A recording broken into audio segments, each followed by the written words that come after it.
Vamos lá, meus irmãos, vamos lá, começando aqui nossa 8ª aula de Geografia Bíblica 2. Já oramos como é costume. Mais uma vez, boa noite, graça e paz. Boa noite, graça e paz, pessoal. Boa noite, graça e paz. Estamos falando ainda sobre o Egito e hoje pretendo concluir.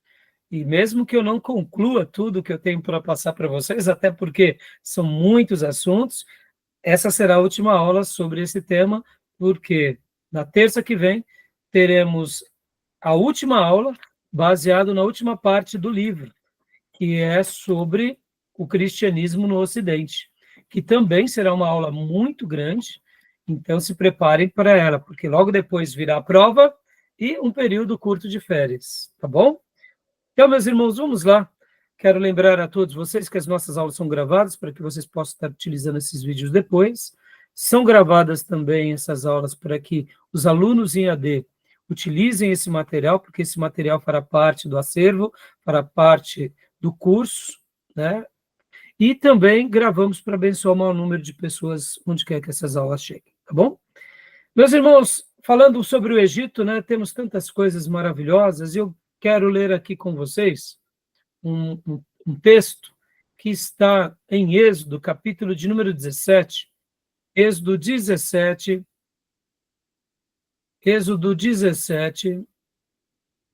versículo 14, Êxodo 17, 14.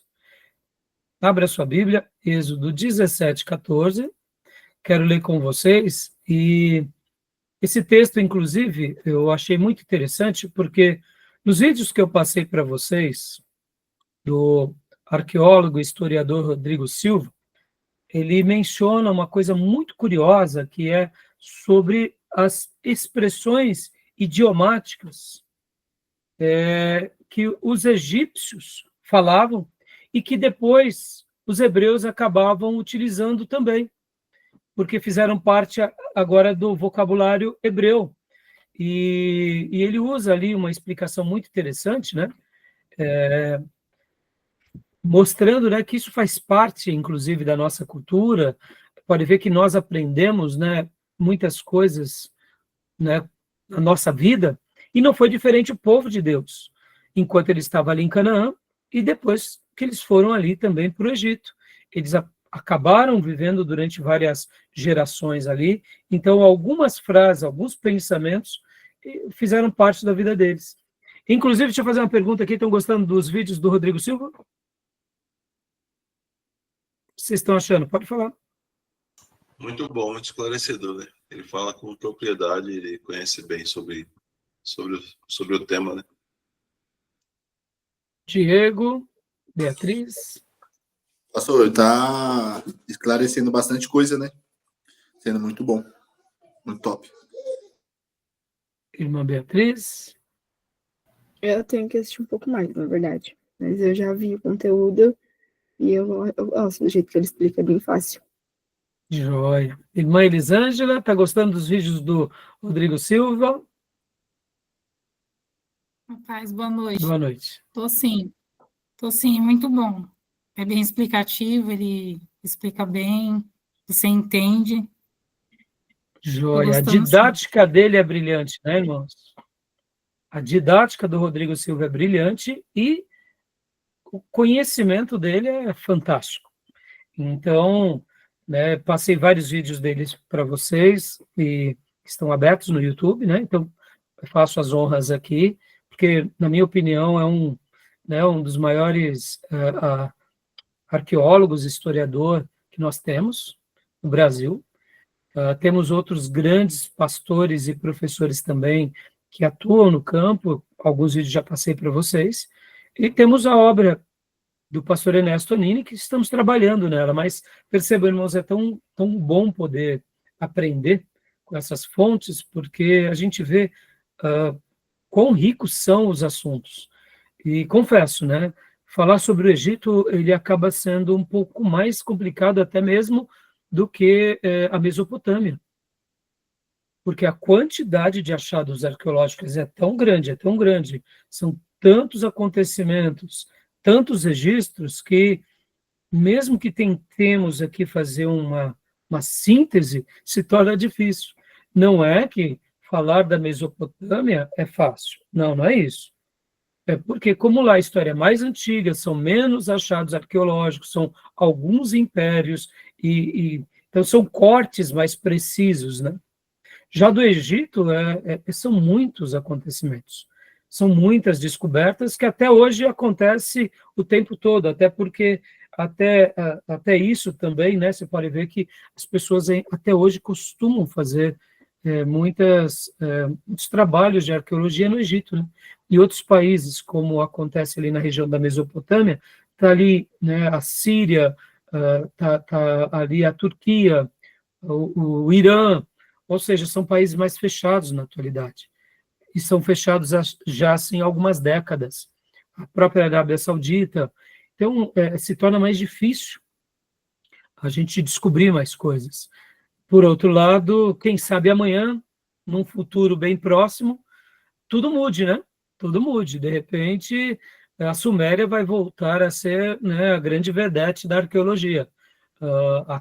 Os acadianos, né, os babilônicos, né, de todas as fases, tanto do primeiro Império Babilônico, quanto do Neobabilônico, os assírios, né? Então, é isso. Vamos continuar aprendendo, tá bom, meus irmãos? Então, irmãos, vamos ler aqui rapidamente um versículo que está em Êxodo 17:14. Quem achou a sua Bíblia pode ler aí para nós. Eu quero compartilhar aqui na minha Bíblia em Kindle esse texto, que é um texto que, inclusive, ele menciona, o Rodrigo Silva, né? Esse texto é muito interessante, que ele menciona sobre... Quem quiser ler, pode ler para nós, por gentileza. Eu vou ler. Hoje tem, não, pode. Então disse o Senhor a Moisés: escreve isso para a memória num livro e relata-o aos ouvidos de Josué, que eu totalmente hei de riscar a memória de Amaleque de debaixo dos céus. Joia. O Rodrigo Silva, inclusive, ele faz uma citação literal desse texto, que eu achei bem interessante, que eu vou até compartilhar aqui com vocês agora. Olha que legal. Eu vou compartilhar, né? Porque foi achado uma inscrição egípcia, um desenho, onde nesse desenho tinham orelhas. Porque essa ideia, dar ouvidos, ou literalmente, seria escute, né? Escute o que está sendo dito. Dê atenção. Então, no texto que nós acabamos de ler, né, pode ver que o Senhor, ele diz... Então, disse o Senhor a Moisés, escreve isso para memorial, um livro, e relate aos ouvidos de Josué. Né? Na sua versão, como que estava mesmo? Escreve isso para a memória num livro e relata-o aos ouvidos de Josué. Joia. Na NVI, olha só como está. Depois o Senhor disse a Moisés, escreve isso num rolo, como memorial, e declara a Josué, que farei que os... E declara a Josué, né? Dando essa mesma ideia. Então, aqui, meus irmãos, olha só que interessante, né? Seria numa tradução livre, né? Para nós, no português, é um pouco estranho, mas seria mais ou menos essa tradução. Inclusive, o Rodrigo Silva faz menção a ela. Olha, então disse o Senhor, escreve isto para memorial num livro, dê ouvidos de Josué, né? Porque hei de apagar, e apagarei totalmente a memória de Amaleque debaixo do céu. E ele explica com bastante propriedade aquilo que nós trabalhamos na última aula. Lembra que na última aula falamos bastante sobre Akenaton e Nefertiti, que a história deles foram apagados, né, pelos próximos imperadores. Assim também, né, como aconteceu com Hatshepsut, que também foi apagado, né, as histórias dela, porque ela foi uma regente ou uma rainha faraó. No slide que lemos, demonstra, que a gente vai voltar até ler se der tempo ainda hoje, quero gastar alguns minutos, falando que ela se fez um papel de um homem, o próprio Rodrigo Silva também trabalha sobre a ideia dela, que ela foi uma líder, e possivelmente foi a princesa que criou Moisés. Então, percebam, irmãos, as informações, elas acabam sendo vastas, né? Uns dizem uma coisa, outros dizem outra, são deduções que a gente deve considerá-las. Por outro lado, a gente só deve trazer uma afirmação realmente quando a gente tiver muita certeza de algo, porque se torna muito difícil. Algumas informações são claras, são objetivas, outras não. Mas voltando à ideia do der ouvidos de Josué, foram achados no Egito desenhos onde tinham orelhas, porque nessas tabuetas e nessas inscrições, as pessoas elas faziam as suas ofertas aos deuses, dizendo, nós te ouviremos, nós te escutaremos. E aqui também está dando uma ideia, como eu mencionei há pouco, é uma expressão idiomática, dizendo, esteja atento às palavras de Josué, dê ouvido ao que ele tem para dizer, porque será importante. Assim como os egípcios davam ouvidos às suas divindades, davam ouvido a Faraó, porque Faraó, em muitos aspectos, também era visto como Deus, e eles tinham essa função de se sentirem deuses, né? Podem ver que Akhenaton, ele vai ser uma exceção da curva. Ele vai, inclusive, deixar com que a sua fisionomia seja mais humana. Ele não vai trazer a sua fisionomia divina, porque ele vai mostrar que Atom, que era o Deus Sol, que era sim para ser adorado. Então, inclusive, é bem curioso, né, que o Rodrigo Silva faz uma menção de Akhenaton, dizendo o seguinte, que não se sabe se ele praticou ali o culto a um só Deus. Ele não sabe, né, se ali, naquele momento, Akhenaton realmente estava praticando esse culto somente a Deus. Porque vocês bem recordam, né? O povo antigo, principalmente os egípcios, eles eram politeístas, né? Então, eles adoravam muitos deuses. Inclusive, o próprio Rodrigo Silva faz uma menção dizendo que talvez Akhenaton não estava negando as divindades do Egito, mas ele estava simplesmente se colocando na adoração de um só Deus. Inclusive, ele usa um termo que eu não é muito usual, mas é mostrando como monolatria. Como assim monolatria? Que ele adorava a um único ídolo, mas existiam os outros ídolos. Interessante, né? Então, assim, você vê, muitas informações nós não sabemos. Mas voltando à inscrição aqui, então, essas palavras que seriam apagar, né, como o Senhor disse, aqui usando Moisés, também era muito familiar, né? Que eles apagavam das histórias egípcias. Eles riscavam, como aconteceu nos faraós já citados. Assim como hoje também nós queremos e falaremos sobre os Ixos, que também é um outro assunto muito difícil de sabermos. Por quê? Porque logo depois que os faraós eles reconquistam o império, depois de quase 100 anos em que os Ixos estavam governando, eles apagam as histórias dos Ixos. Por isso que a gente não tem muito documento, né? Até o momento, tá bom, meus irmãos? Lembrando, meus irmãos, que tudo isso é até o momento presente, tá? De repente, amanhã se descobre mais uma nova coisa que aí a história vai ser remontada, tá bom? Beleza, meus irmãos? Tá bom? Então, vamos lá, meus irmãos. Deixa eu mostrar aqui rapidamente para vocês, né? Na última aula eu falei bastante sobre os achados arqueológicos, e hoje eu quero até mostrar um pouco para vocês aqui vários outros achados arqueológicos em que fazia parte da cultura, né? Do povo hebreu ali entre os egípcios, tá bom? Que inclusive o próprio Rodrigo Silva ele deixa claro no seu material, né? Então, inclusive aqui é esse pergaminho. Deixa eu mostrar para vocês. Esse pergaminho que retrata um assunto muito interessante, só para a gente correr aqui. Olha só que interessante. É um pergaminho que confirma algumas histórias bíblicas, né? Só para vocês terem uma ideia, ó. Leia para nós, Beatriz, por gentileza. Os estrangeiros vieram para o Egito. Eles têm crescido e estão por toda parte. O Nilo tornou-se em sangue. As casas e as plantações estão em chamas. A casa real perdeu todos os seus escravos. Pode continuar lendo. Os mortos estão sendo sepultados pelo rio. Os pobres estão se tornando os donos de tudo. Os primogênitos dos nobres estão morrendo inesperadamente.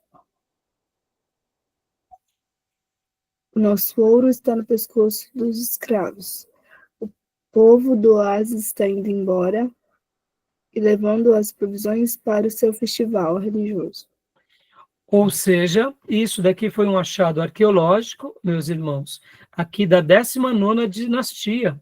Então, que história que nós lembramos aqui nesse episódio? Que história? A saída do povo do Egito. Então, percebam, não vamos ter assim uma quantidade exorbitante de fatos, mas teremos um acervo muito significativo comprovando a historicidade, né, daquilo que a Bíblia fala, daquilo que a Bíblia menciona, e confirmando as narrativas bíblicas, tá bom, meus irmãos? Então, esse é um documento bem curioso. Vamos continuar vendo aqui, né? Aqui, ó. Leia para nós, Beatriz, ó, o texto de Êxodo, né?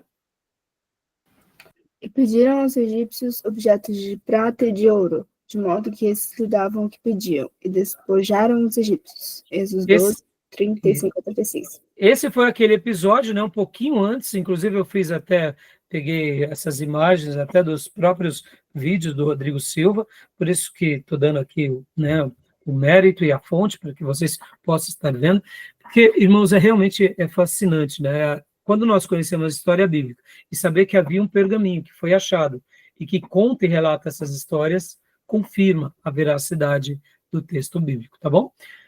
Continuando aqui, meus irmãos, também essa outra descoberta arqueológica muito importante, né? Leia para nós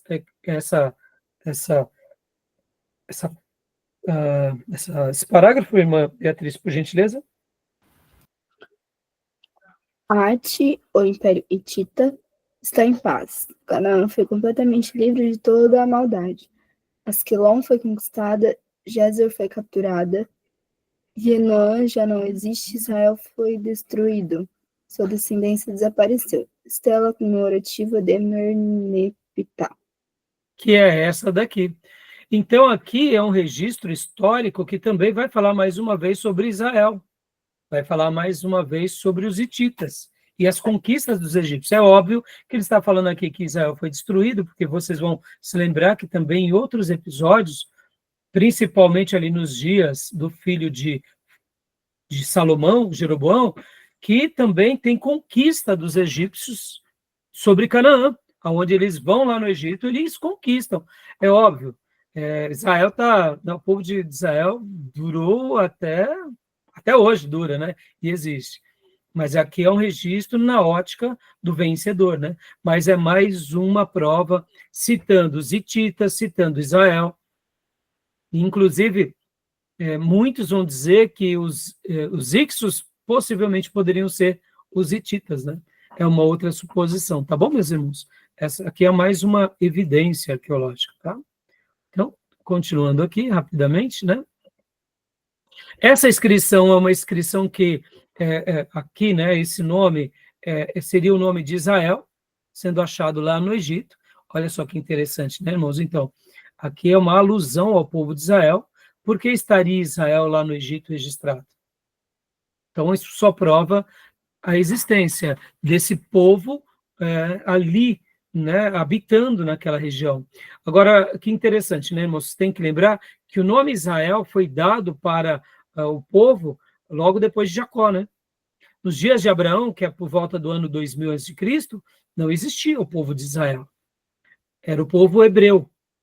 Depois vem Isaac, vem Jacó, e aí temos a experiência de Jacó no Vale do Jaboque, e aí vira o quê? O povo de Israel, que, no caso, era Israel e os seus 12 filhos, né? Que vão para o Egito. Então, aqui, possivelmente, atesta, mais uma vez, que Israel esteve lá no Egito. Né? Isso daí está escrito no Egito, tá bom? Então, vamos lá, continuando rapidamente aqui. Aqui também, meus irmãos, lembra que eu falei para vocês sobre outro achado, né? Pertencente a Jacó, Jacob, que seria um escaravelho, né? Mostrando, mais uma vez, esse detalhe. Lembrando uma coisa aqui, meus irmãos, só para aqui nas grandes pirâmides, que até hoje estão no Egito, né? Só uma coisa importante, muitas vezes é dito, e o próprio Rodrigo Silva faz questão de lembrar disso, que foram os hebreus que construíram as pirâmides, não foi, tá? As pirâmides, elas foram muito antes dos hebreus terem ido para lá. Tanto as pirâmides quanto a esfinge já existia antigamente, só para deixar bem claro. Tanto é que nos achados arqueológicos das grandes pirâmides, mostrava-se que eram trabalhadores livres, porque eles eram bem recompensados e bem valorizados. Né? Então, assim, essa construção que é surpreendente, até hoje está lá, é muito antes, no caso dos dias, né, de José e dos seus descendentes, tá bom? Possivelmente, quando José já foi para lá, já existia, tá bom? Só para a gente deixar claro. Interessante, né, irmãos? É surpreendente, né? Surpreendente essas pirâmides, tá bom? Aqui a grande esfinge, né, de José. Uma coisa curiosa, né, meus irmãos? Quando vocês notam a história, vocês vão ver que antigamente, olha só, esse desenho aqui é de 1700 e pouco. É um desenho de 1700 e pouco que registra essa pirâmide, olha só que interessante, sendo desenhada, tá vendo aqui que são pessoas, né? São pessoas. Então, durante muitos séculos, as areias estavam aqui, ó, deixando só a cabeça para fora.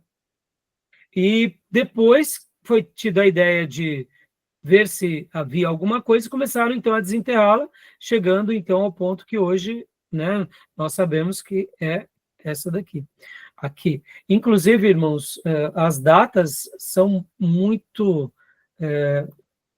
há uma discussão muito grande sobre a data, né?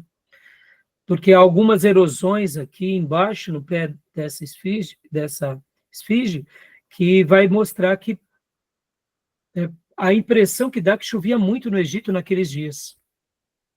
Uma coisa que não é comum no Egito. Outros vão dizer, inclusive, que também houve uma mudança aqui. Na realidade, essa esfinge era uma cara de chacal, né? E que, por volta ali do ano de 1300, foi quebrado. Então, assim, são muitos mistérios, meus irmãos, a gente não sabe de muita coisa.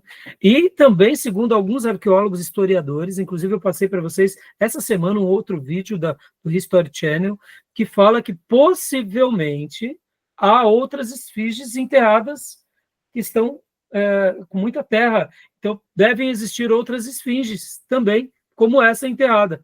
Ou seja, tem muita história pela frente. Tá bom, meus irmãos? Só mostrando um pouco aqui para enriquecer a nossa aula, tá bom? Agora, essa cena é curiosa, não?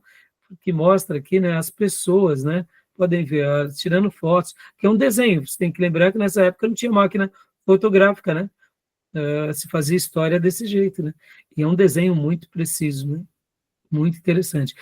Inclusive, meus irmãos, podem ver que esse chapéu, né? Esse chapéu que está aqui, que a gente viu também em outros faraós, eu já mostrei para vocês.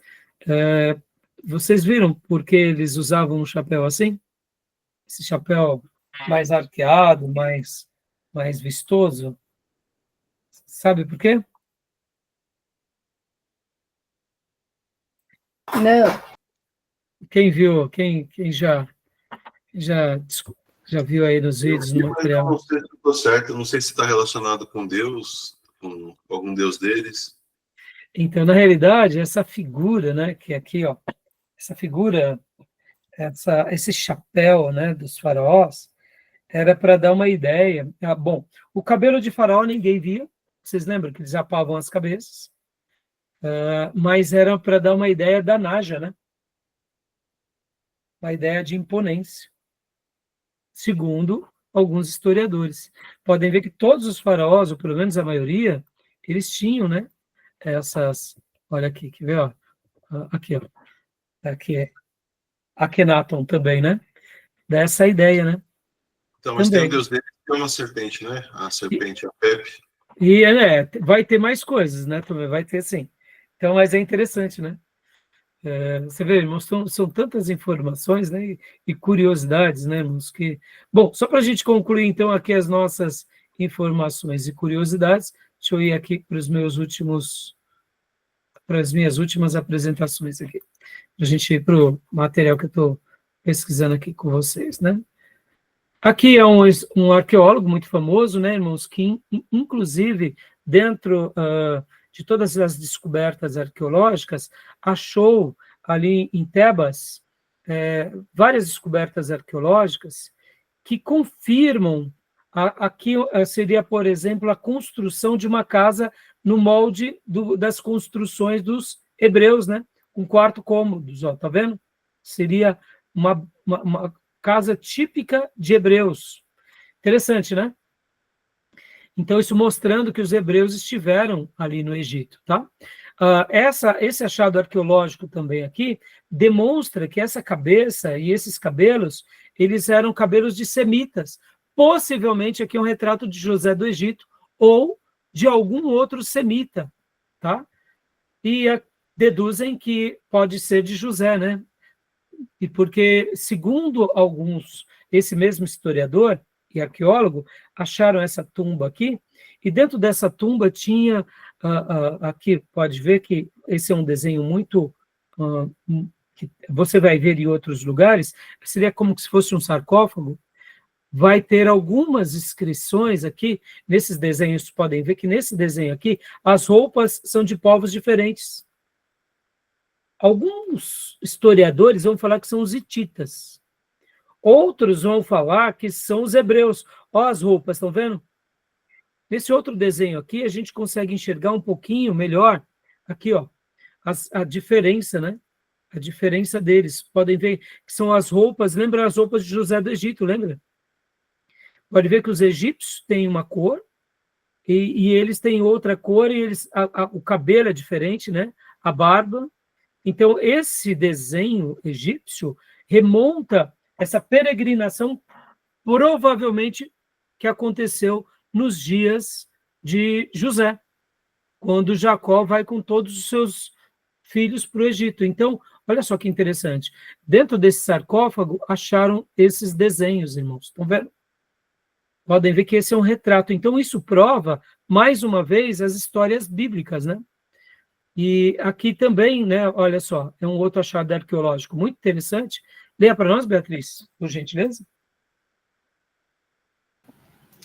eu choro sobre o meu trono, todos no palácio estão em angústia, porque Api, o Nilo, deificado em forma humana, tem falhado em sua tarefa. Num período de 7 anos, o grão se tornou escasso e seco. Continua, por favor. Todo homem está roubando seu semelhante, as crianças choram. O coração dos velhos está carente, os templos estão ficando fechados, os santuários cobertos de pó.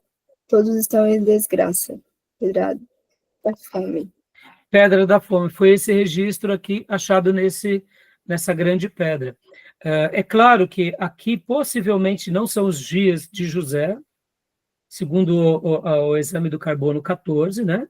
É um outro período, mas é um outro período parecido com o período de seca que ocorreu ali nos dias e nos anos de José do Egito, que não era comum, viu, irmãos? Não era comum.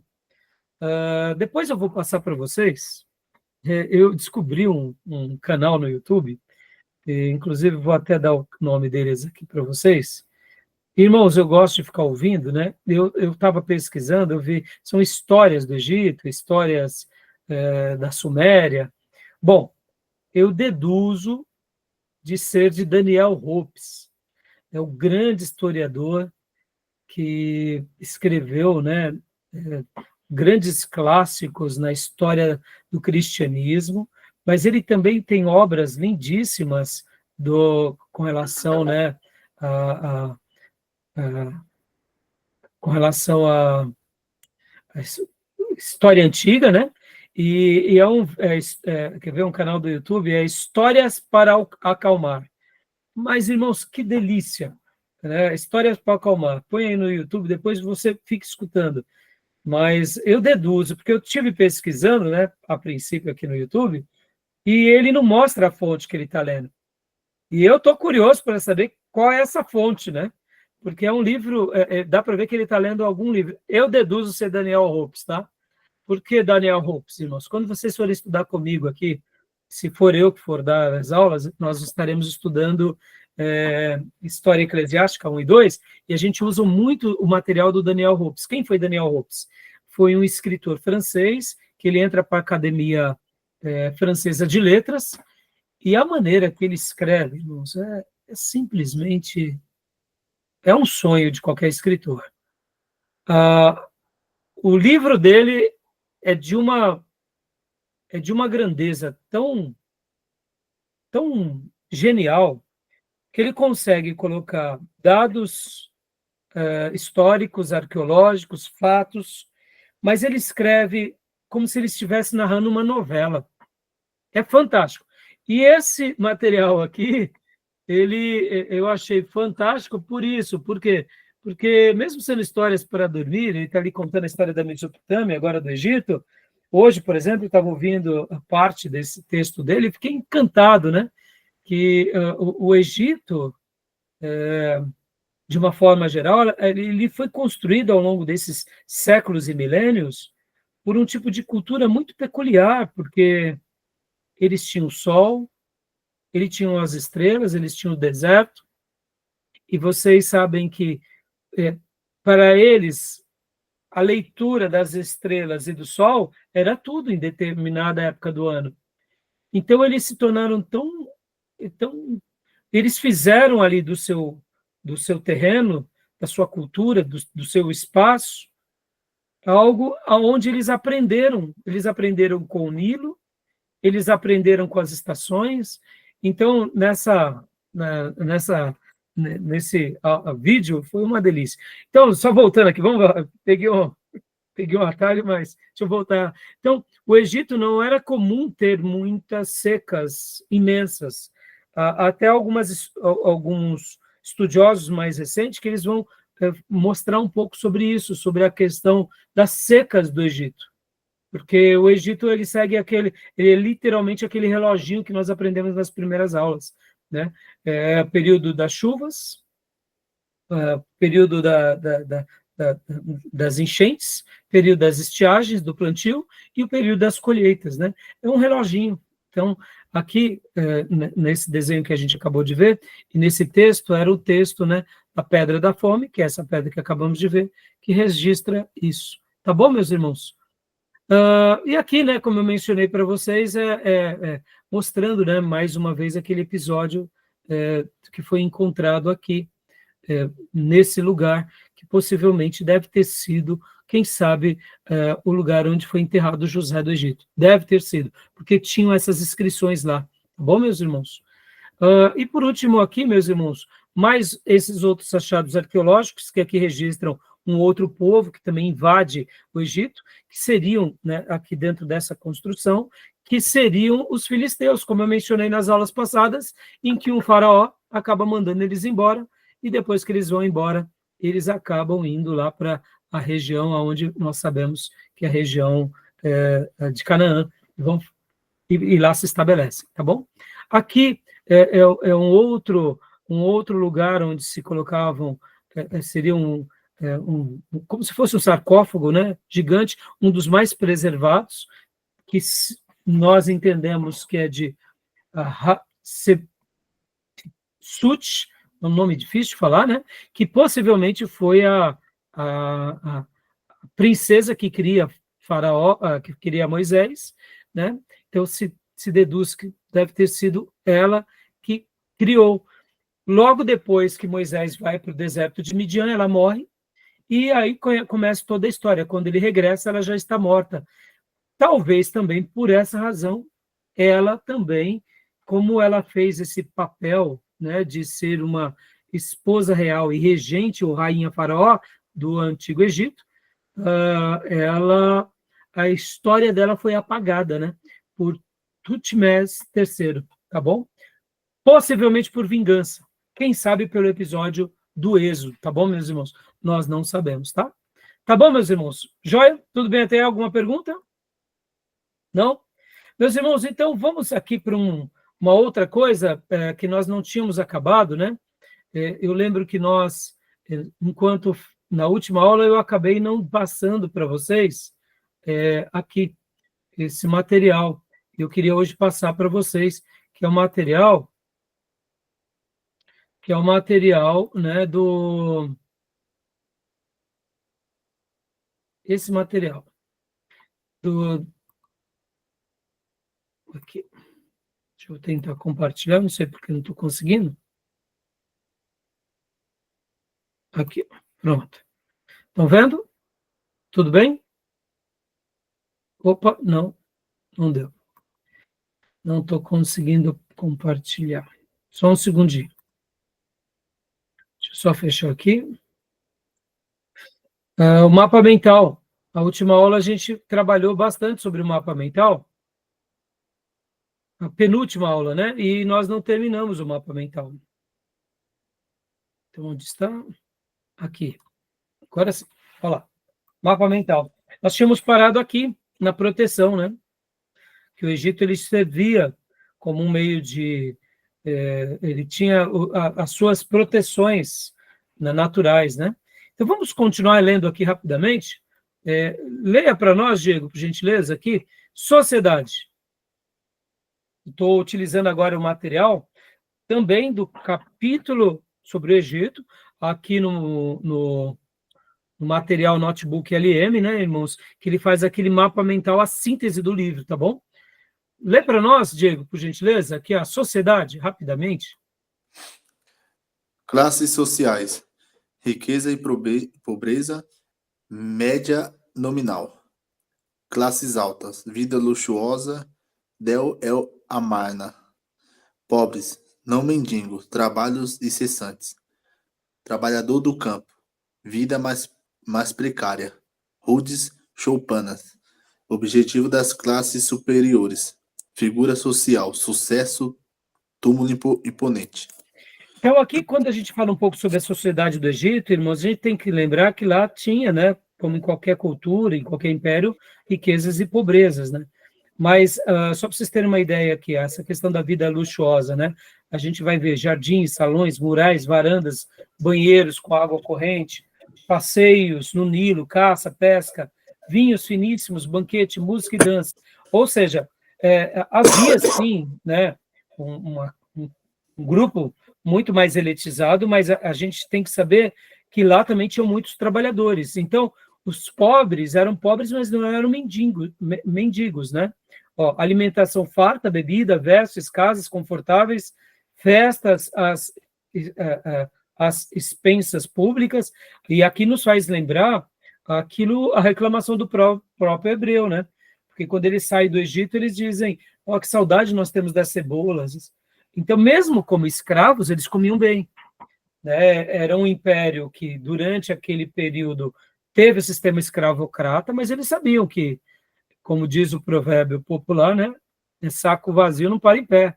Então, eles se alimentavam bem. Tanto é que uma das primeiras reclamações, né, dos nossos irmãos hebreus, né? Tá bom?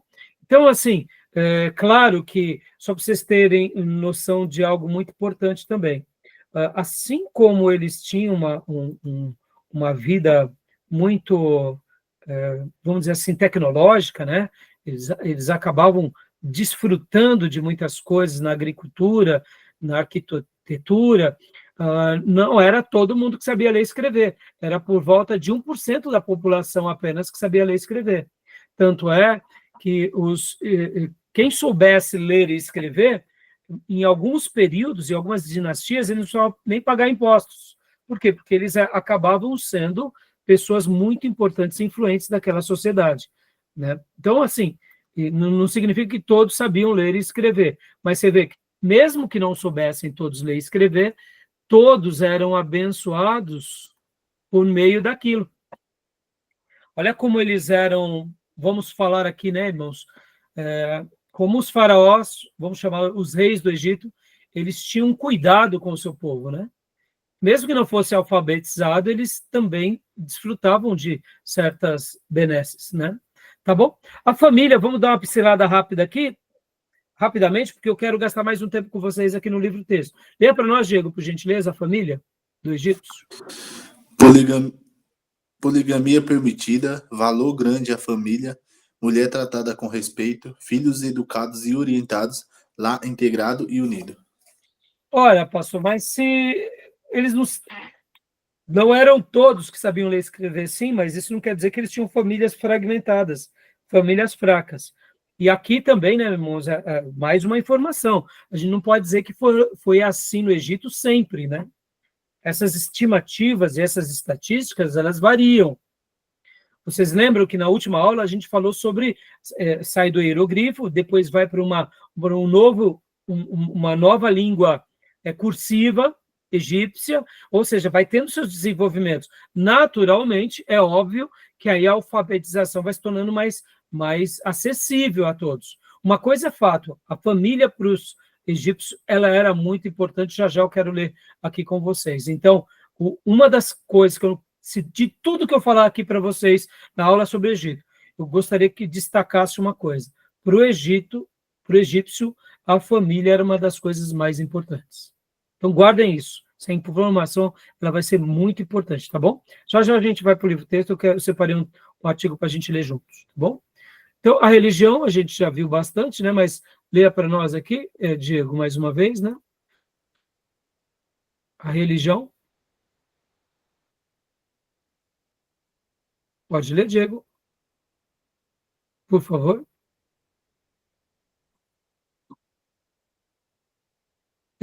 Tá bloqueado o seu fone.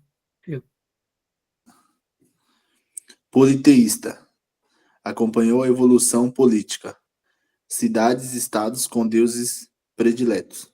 Deuses continuaram influência após unificação. Exemplo de deuses. Deuses com desejos e necessidades mortais. Representação humana, animal ou ambos. Importância da vida além túmulo. Pirâmides. Museu do Cairo. 20 múmias de reis. Tutankhamon, Ramsés II. Propeleu, túmulo da vaca, perto de Mênfis. Livro dos Mortos, guia para o além. Pragas divina, desmoralização dos deuses egípcios. Consequência das pragas, perda de confiança nos deuses, decadência. Templo de Zerabit, Sinai. Culto asiático, semítico, centro de intercâmbio. A gente vai trabalhar bastante hoje sobre essa parte, né? Só recapitulando, né, irmãos, eles eram politeístas, não eram monoteístas. Por isso que Akhenaton, quando ele vai inaugurar essa nova fase da adoração monoteísta a Aton, e por isso que, inclusive, ele recebe esse nome Akhenaton, porque o nome dele era outro. Percebam, irmãos, uma coisa bem curiosa, né? Não é que agora o Egito se torna, nesse governo, ou nesses anos, monoteísta, como eu mencionei. Mas como o próprio Rodrigo Silva fala, monoidólatra, né? Então, assim, dando uma ideia de... Ele inaugura, mas ele não diz que os outros não deixam de existir. Isso é uma informação, talvez, assim, não muito notada, né? Mas vocês têm que lembrar, irmãos, que o politeísmo era em tudo, né? A Suméria, a Acádia, a Síria, a Babilônia, os amorreus, os cananeus, né, os caldeus, todos eles eram politeístas. Na história da humanidade, vocês vão notar que poucos povos foram monoteístas. No caso, é Abraão que inaugura a religião monoteísta. Vocês vão ver historicamente também que os persas, com Zoroastro, né, o zoroastrismo, né, é um dos poucos povos no mundo que também são monoteístas, que de uma forma assim quase que imensa o politeísmo domina. Então essa atitude de Akenaton seria uma influência do povo hebreu entre eles? Fica uma pergunta. Assim como também temos ali a adoração de um deus, que já a gente vai falar um pouco sobre os deuses dos egípcios. Um dos deuses do Egito, eles recebem um chifre de carneiro. E ali não se sabe o porquê aconteceu isso, só sabe que em dado momento, porque vocês vão ver que os deuses, eles têm também, é como se fosse uma evolução. Assim como há uma evolução política, há uma evolução nos deuses. Assim como tinha o Egito Alto e o Egito Baixo, muitas vezes eles acabavam unindo, né, as suas religiões, e aí os deuses recebiam novos nomes, né? Então, seria também ali essa atitude do cordeiro, mais uma vez, uma influência dos hebreus entre eles? Então, são perguntas que a gente não tem resposta, irmãos, mas fica aí a dica, tá? Então, assim, uma coisa é fato, de uma forma geral, eles tinham seus deuses e os seus deuses tinham necessidades mortais. A questão também da vida além túmulo, a gente já vai ver também, é aquilo que nós chamamos de vida, livro dos mortos, né? Livro dos mortos. Para um egípcio, a vida continuava além dessa vida. Por isso que eles preservavam as suas coisas. E outra coisa, irmãos, qual era a importância para uma nova dinastia de riscar aquela antiga dinastia, de apagar aquela dinastia? Seria mais ou menos como se aqueles novos sacerdotes estivessem excomungando aquele faraó da vida além túmulo, viu? Essa é a ideia. Quando eles tentam apagar aquele legado, era uma forma de dizer, não, você não vai viver na vida futura. Você causou mal para nós. Por exemplo, irmãos, existe o achado arqueológico de um faraó que a sua máscara foi totalmente danificada. A Akenaton aconteceu isso, e o rosto de um outro faraó também, porque possivelmente foi um faraó muito ruim. Então, era uma maneira das próximas gerações punir aquele faraó, né? Dizendo, não, você não vai fazer isso, nós estamos te excomungando da vida além túmulo, tá bom? Então, só para dar aqui uma síntese, né, para vocês, tá bom? Alguma pergunta, meus irmãos? Alguma dúvida? A gente vai ver já, né? Aqui estão os nomes dos deuses, né? Já a gente vai voltar lá para os slides com mais detalhes, mas aqui são os deuses principais. E aqui, voltando um pouco para a vida além túmulo, olha só. Continuação da vida terrena, preservação do corpo material, aí por isso que eles faziam embalsamamento, e há provisões para outra vida, né? Tutancâmon, como foi achado, né, nos achados arqueológicos de Tutancâmon. Temos a questão das pirâmides, né, irmãos? Aqui, ó, que elas eram construídas para guardar os corpos reais. E aí, claro, né, irmãos, em virtude do tempo, a gente vê que muitos ladrões roubaram, né, essas pirâmides, tá bom? Beleza, meus irmãos? Alguma dúvida? Alguma pergunta? Aqui sobre as pragas divinas a gente também vai ver já nos slides, né? Mas aqui demonstra, né, todas elas, como vocês conhecem, que todas as pragas eram uma maneira de ir contra aqueles deuses, né? Os deuses do Egito, tá bom? Então, só para a gente terminar agora, leia para nós aqui, Diego, por gentileza, ó, a origem dos egípcios, rapidamente, né?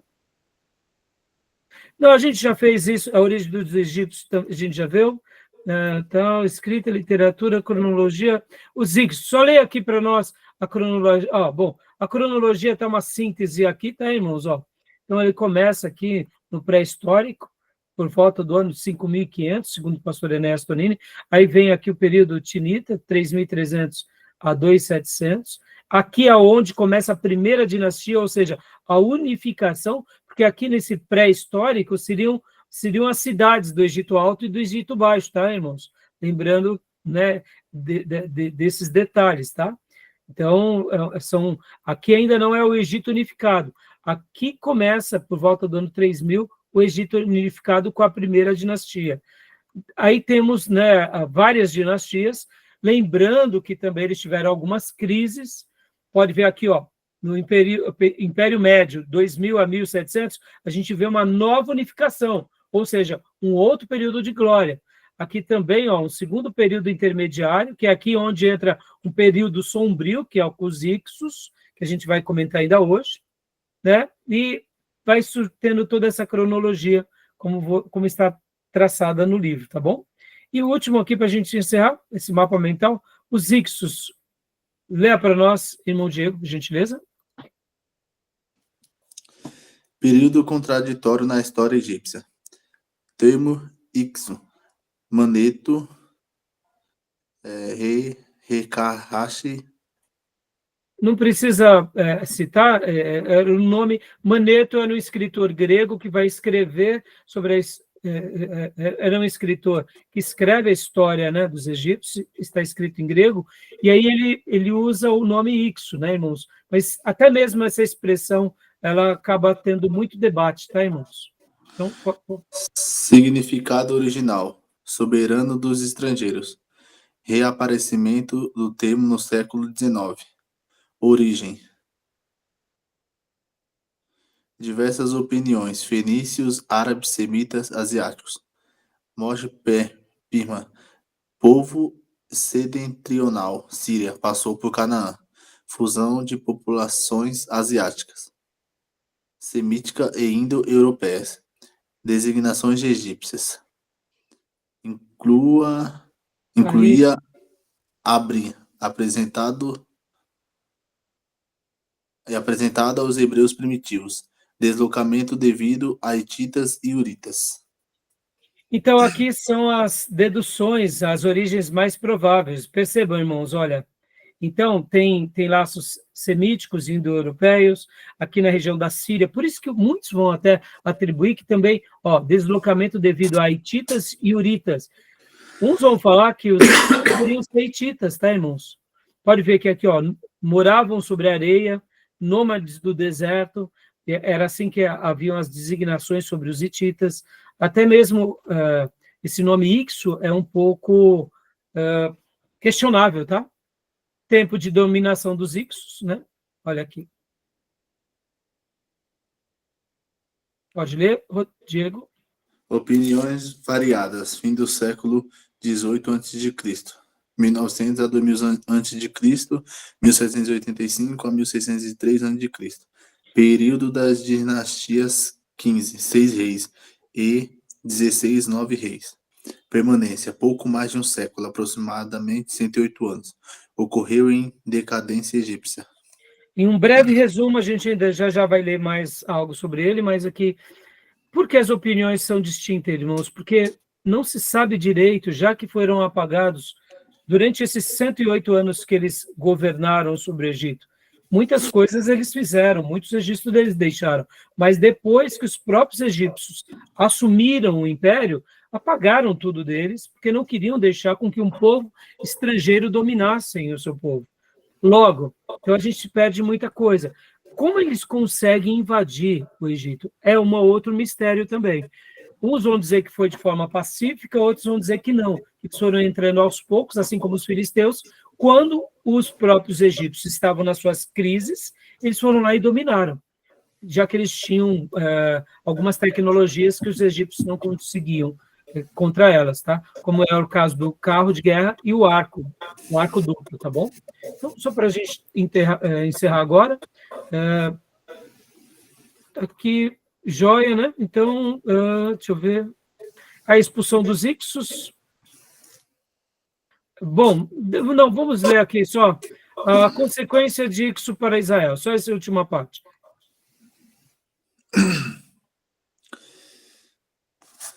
Novo rei. Êxodo 1:8. Não conheceu José. Após expulsão Ixa. Rei da opressão. Ramsés I, 7:1, Ramsés II. Faraó temeu crescimento de Israel. Israel escravizado para construir Pitom e Ramsés. Ramsés ou Antanes, construída sobre Avares. História egípcia omite presença Ixa e de Israel. Ramsés II pode ter apagado vestígios Ixos e de José.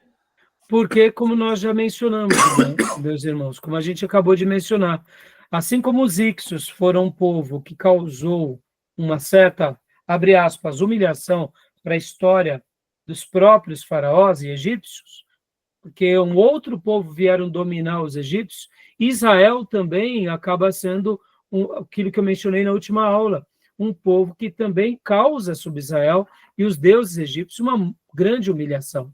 Ora, os próximos faraós jamais iriam registrar as suas derrotas, né? Eles iriam registrar as suas vitórias. Logo, se eles faziam isso com os seus próprios imperadores, ou melhor, os seus próprios faraós, que não agradavam, eles apagavam da história, quanto mais de dois outros povos que tiveram grandes triunfos na terra do Egito, tá bom? Tudo bem, meus irmãos? Então, a gente já vai trabalhar um pouco mais sobre os Ixos, tá? Então, aqui fizemos o apanhado do mapeamento. Então, lembrando, irmãos, essa ferramenta, ela é brilhante, tá? Ela é brilhante. Eu vou até mostrar aqui mais uma vez para vocês, ó, só para vocês voltarem aqui, ó. Olha só. Essa ferramenta, ela é brilhante. Vocês têm, eu trouxe aqui, né, ó, eu fiz literalmente, publiquei aqui no Notebook LM, que é da Google, você tem o resumo em áudio, que cria aquele podcast, que ficou realmente fantástico, 5 minutinhos, né, de um vídeo, literalmente fazendo uma síntese de tudo isso, tá bom? Então, essa é uma ferramenta de inteligência artificial que o nosso irmão Tomé nos apresentou, que eu estou me divertindo muito. E eu me divirto demais com o resumo que é feito aqui, né? Por exemplo, como foi feito esse resumo aqui desse capítulo. É simplesmente brilhante. Eu coloquei em português nosso, e eu vou dar aqui um minutinho só para vocês ouvirem, e eu chamo o rapaz aqui de Ivo, e chamo a moça aqui de Ana, tá? Porque não é IA. Então, eu estou me divertindo com o Ivo e com a Ana, viu, irmão? Né? Estou me divertindo com o Ivo e com a Ana. Eu não sei se vocês vão conseguir ouvir, tá? Mas quem quiser ouvir, eu publiquei na página do nosso seminário esse resumo, tá bom? Só rapidinho, só para vocês ouvirem aqui Olá. um minuto. Ó. Bem-vindos a mais uma exploração histórica aqui com a gente. Ouvindo não? Olá. Hoje o foco é o Egito Antigo. Vamos mergulhar em como a geografia... Olá. Tá dando para ouvir? Tá dando para ouvir.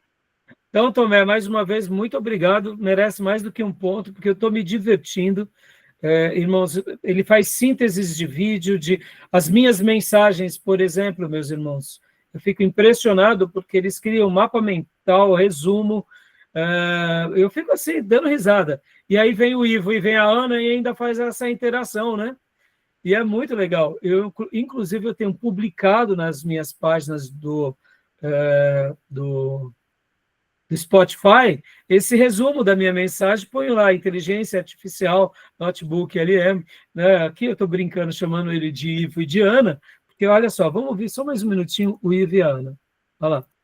Bem-vindos a mais uma exploração histórica aqui com a gente. Olá. Hoje o foco é o Egito Antigo. Vamos mergulhar em como a geografia, especialmente o Nilo, moldou essa civilização. E também naquele período meio misterioso dos Ixos. Isso. A gente vai usar uma análise histórica bem interessante para guiar a conversa. Exato. A ideia é entender essa relação quase vital do Egito com o Nilo, né? E como a chegada e depois a expulsão dos Ixos mexeu com tudo. E como isso pode, talvez, se conectar com as histórias bíblicas. É um quebra-cabeça fascinante mesmo. Sim. E só para contextualizar, a fonte que a gente está usando menciona que lá na Mesopotâmia, a Suméria já estava todo vapor. Tipo, antes do Egito se unificar como o conhecemos. Um ponto importante para ter em mente sobre as cronologias da antiguidade. Com certeza. Bom, vamos para o palco principal, a geografia egípcia. Bom, quem quiser ouvir mais, vai lá no nosso canal, nas nossas páginas, tá bom, meus irmãos? Mas que delícia, né? 8 minutinhos ele faz de diálogo, é uma síntese precisa, fica aqui uma ferramenta de estudo para vocês passarem para os filhos, para a igreja. Porque, irmãos, muitas vezes a gente está estudando o material, na hora de fazer uma síntese, é óbvio, né, irmãos? Eu não vou fazer uma cola dos trabalhos de vocês, mas como ferramenta de estudo é maravilhoso, como reforço, né? Para que a gente acomode o conhecimento, é brilhante, né? A inteligência artificial veio para ficar e a gente tem que explorar isso, tá bom? Então, vamos fechar aqui nosso bloco, meus irmãos? Então, eu dei aqui o mapa mental, ó, que nem eu mostrei para vocês, olha só, o mapa mental está aqui embaixo, tá vendo? Ó? E aqui está o resumo. Aqui, olha, o livro, né, do pastor Ernesto Nini, o capítulo sobre o Egito. A fonte, quando eles falam a fonte, eles estão dizendo, é porque eu literalmente peguei todo o texto do capítulo 8 e coloquei na inteligência artificial e pedi, né, para que eles fizessem esse trabalho. É brilhante, irmãos, é brilhante. Realmente é muito bom. Eles vão trazendo a síntese, né? Tá bom? Joia? Alguma dúvida, alguma pergunta? Podemos parar para o intervalo? Fechado, então. Vamos parar para o nosso intervalo. Tá bom, meus irmãos? A gente volta em instantes.